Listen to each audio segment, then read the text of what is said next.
नमस्कार दोस्तों, सबका स्वागत है डॉक्टर अमित आईएएस अकेडमी पे। आज की वीडियो में हम समझेंगे एचपीएससी के द्वारा जो एक नया नोटिफिकेशन निकाला गया है, assistant environment engineer group B. एक बहुत ही अच्छी वैकेंसी आपके लिए आई है। तो इसमें जो ऑफिशियल नोटिफिकेशन आया है उसी को हम पढ़ेंगे और जो भी इंपॉर्टेंट चीजें हैं आपको ध्यान देनी है। वैसे तो एक स्टैंडर्ड पैटर्न फॉलो होता है कि बिगिनिंग जो ओपनिंग होती है, क्लोजिंग होती है और सिलेबस जनरल सी मेंशन किया जाता है। फीस नॉर्मली 1000 ही रहती है और जो डॉक्यूमेंट होते हैं वो आपको अप टू डेट रखने होते हैं। जैसे आप अगर कोई कास्ट सर्टिफिकेट लगा रहे हो, इनकम सर्टिफिकेट लगा रहे हो, तो वो इंश्योर करें कि वो लेटेस्ट हो। और इसमें एक बात ये भी ध्यान रखने वाली है कि आप जब कोई फॉर्म भर रहे हो उससे पहले आपके सारे डॉक्यूमेंट अपडेट होने चाहिए। सपोज आप अगर डिग्री कर रहे हो तो बिफोर अप्लाइंग वो आपके पास होनी चाहिए, वो चीज ध्यान रखनी पड़ेगी। तो वन बाय वन सारे चीज डिस्कस करेंगे। Let's start. एडवर्टाइजमेंट नंबर 20 है 2025 का और डेट ऑफ पब्लिकेशन 13/8 है। एचपीएससी ने आपसे वैकेंसी इनविटेशन मांगे हैं। Assistant environment engineer group B की पोस्ट है और pollution state pollution control board में। इसमें 4 प्रोसेस रहने वाली हैं। आपको रजिस्टर करना पड़ेगा, फिर आपको अपनी एप्लीकेशन फॉर्म भरना पड़ेगा, फिर पेमेंट करनी पड़ेगी और फिर आपका सबमिशन करना पड़ेगा साइंड एप्लीकेशन फॉर्म। मतलब जब आपका फॉर्म सबमिट हो जाए तो उसमें प्रिंट आउट निकाल के साइन करके स्कैन करके फिर अपलोड करना पड़ेगा। आपको वेबसाइट पे जाना है एचपीएससी की और वहां पर आपको मोबाइल नंबर और आधार नंबर से आपको लॉगिन कर लेना। आधार कार्ड आपके पास नहीं है तो आप मोबाइल नंबर से भी कर पाओगे, ये बात बताई गई है। आपको रजिस्ट्रेशन आईडी मिल जाएगी। उसके बाद आधार कार्ड आपका बेहतर हो कि अपडेट रहे ताकि कोई भी डेटा वहां से हो सिंक तो वो अपडेट रहना चाहिए। पेमेंट करने के बाद आपको प्रिंट आउट लेना होगा, चेक करके साइन करके फिर अपलोड करना पड़ेगा। ये बात सबसे मेन है। अगर ये आपने नहीं किया तो आपका फॉर्म रिजेक्ट माना जाएगा और ठीक है, his application would be considered incomplete, automatically reject हो जाएगा। ये सबसे मेन बात है। बाकी देख लेते हैं इसके बारे में और क्या कहा गया है कि कितनी वैकेंसी है। टोटल 29 यहाँ पर दिखा रखी है। जनरल जो है अनरिजर्व्ड वो 4 में आ रही है, बाकी एससी बैकवर्ड क्लासेस में 5-6 आप आराम से देख पाओगे। एक्स सर्विसमैन की अनरिजर्व्ड 3 है और बाकी पीडब्ल्यूडी की भी है। ओपनिंग डेट आपकी 21/8 से हो चुकी है और क्लोजिंग डेट बहुत इंपॉर्टेंट है, 10 सितंबर रहने वाली शाम के 5। अभी भी आपके पास काफी समय, आप भर सकते हो और फीस भी डिपॉजिट करने का सेम डे इन्होंने रखा है। इसके बाद आप देखते हो कि इसमें कैसे कैसे चीज हैं। बाकी सारी चीज नॉर्मली ही है, बस आपको ये है कि एलिजिबिलिटी क्या है। आपको एक full time regular bachelor degree आपके होनी चाहिए इंजीनियरिंग में, वो भी फर्स्ट डिवीजन में। और किस किस स्ट्रीम में है? सिविल है, केमिकल है, एनवायरमेंटल इंजीनियरिंग है। 10th में आपके पास या उसके बाद हिंदी या संस्कृत एक बार होनी चाहिए कहीं पर भी। पे स्केल अच्छा खासा है, लेवल 9 पे जा रहा है, ठीक है। इस एलिजिबिलिटी में आप देखोगे आपकी जो एज है, सबसे मेन बात ये आपको ध्यान रखनी है, आपकी एज कहां से काउंट करेंगे। ये काउंट कर रहे हैं 1/8/2025। अगर इस तारीख को आपकी एज हो गई है, मतलब मिनिमम एज 18 है, मैक्सिमम 42 है, तो इस तारीख से आपकी एज काउंट करी जाएगी। और जो आपकी एलिजिबिलिटी है एजुकेशन की, वो काउंट करी जाएगी आपकी जिस दिन क्लोजिंग डेट है ऑनलाइन फॉर्म भरने की, मतलब 10/9, उससे हम काउंट करेंगे। तो उससे पहले आपके पास सारी क्वालिफिकेशन होनी चाहिए।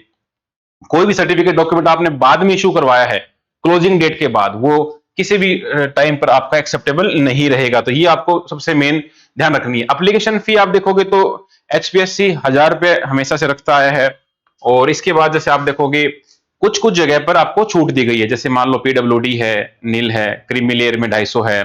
तो आप जिस भी कैटेगरी में आते हो उस हिसाब से अपना अप्लीकेबल रहेगा। ई एडमिट कार्ड आपके वेबसाइट पर ही रहेंगे, आपको किसी प्रकार से प्रिंट आउट नहीं भेजा जाएगा। एज लिमिट आपकी 18 से नीचे नहीं होनी चाहिए और 42 से ऊपर नहीं होनी चाहिए। और तारीख कौन सी आपकी? 1/8, इस तारीख से काउंट करेंगे।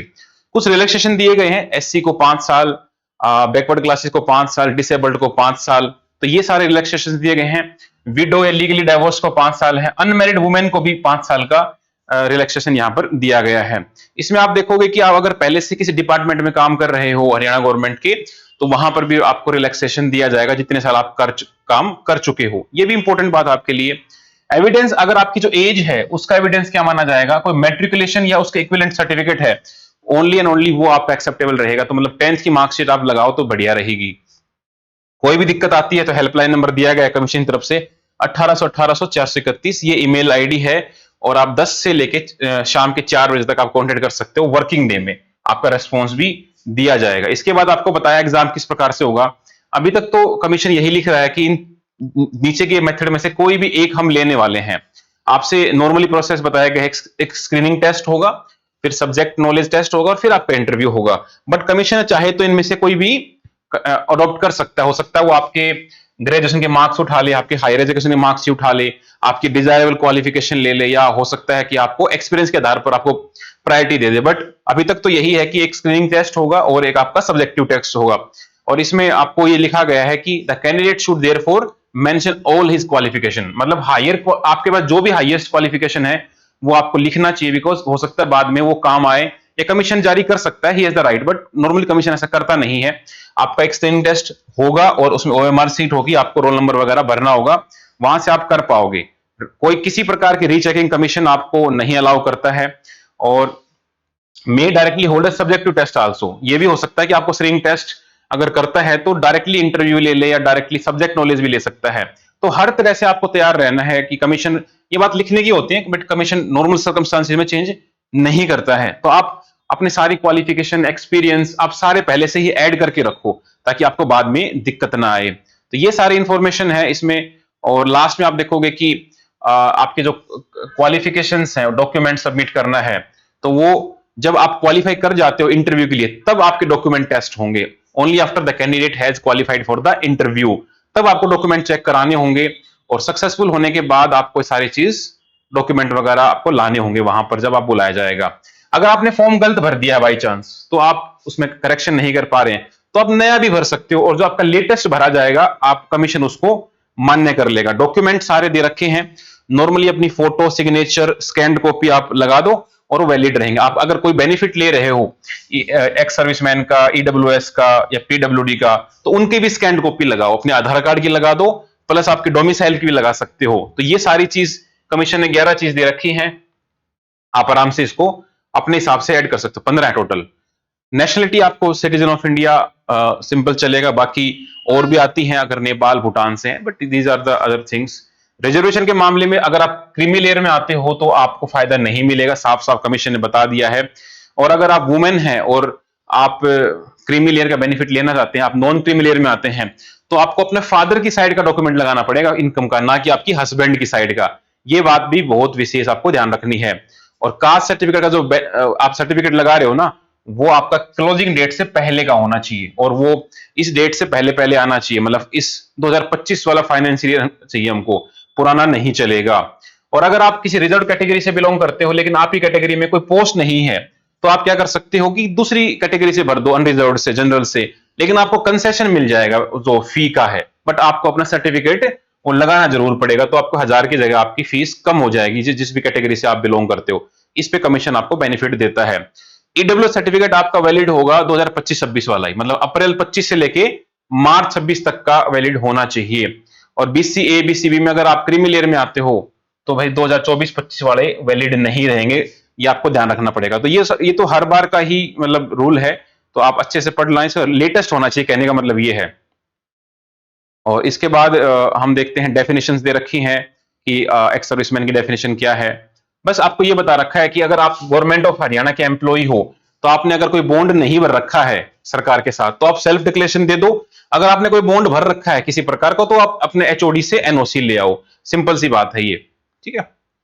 आप स्क्राइब चाहते हो, अगर आप पीडब्ल्यूडी से हैं तो आपको 20 मिनट एक्स्ट्रा मिलेंगी पर आवर लिखने के लिए, बट आपको पहले एडवांस में बताना पड़ेगा, कम से कम 5 दिन पहले, कि ये स्क्राइब है। और जो लिखने वाला बंदा है आपके लिए, वो अप टू +2 तक ही होना चाहिए, उससे ऊपर उसकी एज नहीं होनी चाहिए, मतलब क्लास।